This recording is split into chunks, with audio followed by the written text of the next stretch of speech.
दोस्तों, क्या आपको पता है कि पानी को यूनिवर्सल सॉल्वेंट क्यों कहा जाता है? क्योंकि बाकी किसी लिक्विड के मुकाबले पानी ज्यादा डिसॉल्विंग होता है। पानी जहाँ कहीं भी जाता है वो अपने साथ वैल्यूएबल केमिकल्स, मिनरल्स और न्यूट्रिएंट्स को भी लेकर जाता है। पानी में लगभग सभी चीजें घुल जाती हैं, तेल को छोड़कर। वो पानी में नहीं घुलता बल्कि उसके सरफेस पर ही तैरने लगता है, क्योंकि तेल की डेंसिटी पानी से कम होती है। यह सब बातें हम इसलिए बता रहे हैं क्योंकि हमारी आज की सीरीज भी इसी टॉपिक पर बेस्ड है।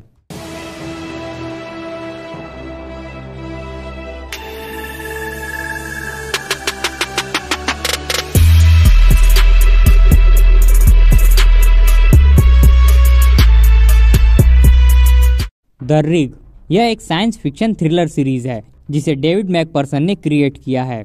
कहानी में हम देखते हैं कि उत्तरी महासागर में एक ऑयल रिग स्टेशन है। यह स्टेशन समुद्र से तेल निकालने का काम करता है। हालांकि सिर्फ यही एक स्टेशन नहीं है, और भी हैं, लेकिन फोकस सिर्फ इसी पर किया गया है। इसी के अराउंड कॉन्सेप्ट भी क्रिएट किया गया है। रिग पर काम कर रहे सभी लोग अपने घर वापस जाना चाहते हैं, अपने परिवार के साथ टाइम स्पेंड करना चाहते हैं, लेकिन उनकी कंपनी को कोई फर्क ही नहीं पड़ रहा। इसी बीच उन्हें पता चलता है कि रिग बंद होने वाला है। कंपनी ने इसका कॉन्ट्रैक्ट रद्द कर दिया है। उसे जितना तेल चाहिए था वो मिल चुका था। अब उस रिग पर काम कर रहे लोग चाहे जिए या मरे, उसे घंटा फर्क नहीं पड़ता है। यह खबर सुनकर लोगों में बगावत शुरू हो जाती है। वो कैप्टन और कंपनी के खिलाफ अपनी खूब भड़ास निकालते हैं। यह सब चल ही रहा होता है, तभी कुछ ऐसा होता है जिससे उनकी जिंदगी और भी बदतर होने वाली थी। अचानक पता नहीं कहां से पूरा रिग कोहरे से ढक जाता है। कोहरा इतना घना था कि बगल में खड़ा आदमी भी न दिखाई दे।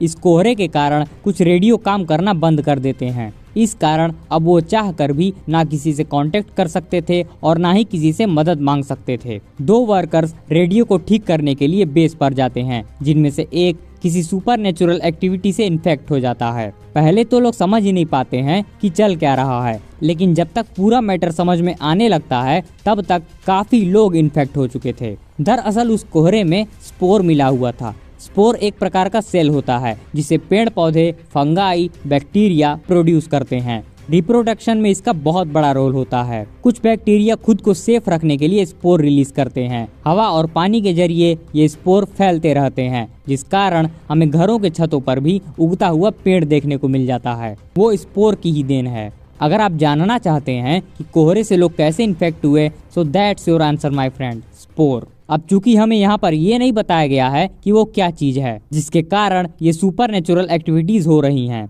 वो कोई एंशिएंट क्रिएचर भी हो सकता है, या कोई बैक्टीरिया भी हो सकता है, या फिर बैक्टीरियल क्रिएचर भी हो सकता है, यानी बैक्टीरिया या फंगाई से बना हुआ क्रिएचर। वो मिस्टीरियस चीज रिग के ड्रिलिंग को अपने कंट्रोल में ले लेती है, जिस कारण वहां से तेल का एक्सट्रैक्शन बंद हो जाता है। अपने होस्ट को वो उसकी सुरक्षा में लगा देता है। दरअसल मैटर ये था कि सालों से चल रहे अंधाधुंध इलीगल खुदाई ने ओशियानिक एटमॉस्फेयर को पूरी तरह से पॉल्यूटेड और डिस्टर्ब कर दिया था, जिस कारण एक एंशिएंट क्रिएचर जाग गया था। वो खुद को डिफेंड करने के लिए स्पोर रिलीज करता है, जिसके कांटेक्ट में आते ही ह्यूमन बॉडी उसकी गुलाम बन जाती है। वो भी अगर वो बॉडी हैबिटेबल है तो।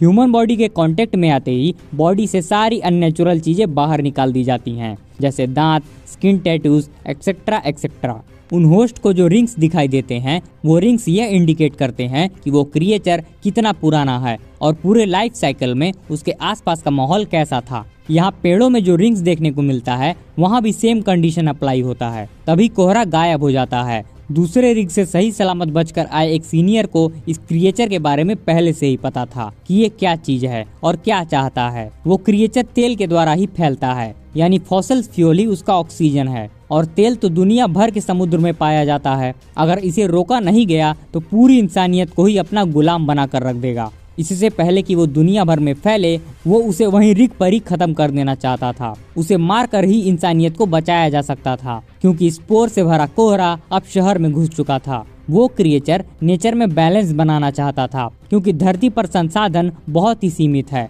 अब चूंकि इंसानों ने अपनी हद पार कर दी थी, इसीलिए वो भी पूरी धरती को अपने हैबिटेबल बनाना चाहता था, जैसे कि करोड़ों साल पहले थी। लेकिन उस क्रिएचर के गुलाम होस्ट को यह लगता था कि कम्युनिकेट करके क्रिएचर को यह भरोसा दिलाना होगा कि इंसान उसके लिए खतरा नहीं है। लेकिन अब बहुत देर हो चुकी थी। समुद्र के नीचे टेक्टोनिक प्लेट्स धंस जाती है, जिसके कारण एक बहुत बड़ी सुनामी पैदा हो जाती है और सारे रिग्स को तबाह करके शहर की ओर बढ़ने लगती है। रिग्स पर सभी लोग सही सलामत बचकर वहां से निकल जाते हैं। यहाँ सबको यही लग रहा था कि वो अपने अपने घर जा रहे हैं, लेकिन उन्हें खुद भी नहीं पता था कि उन्हें कहाँ ले जाया जा रहा है। और यह सीरीज इसी तरह के ढेर सारे सवालों के साथ खत्म हो जाती है।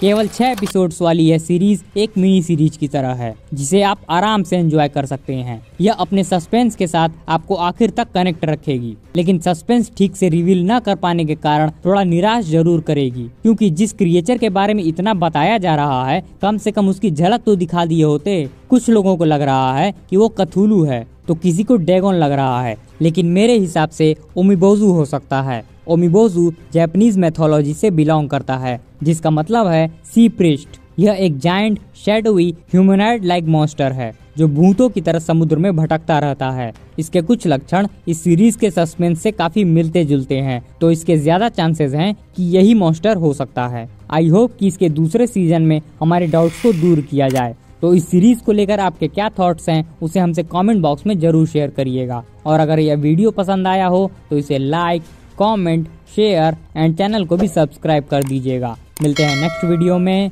जय हिंद, जय श्री राम।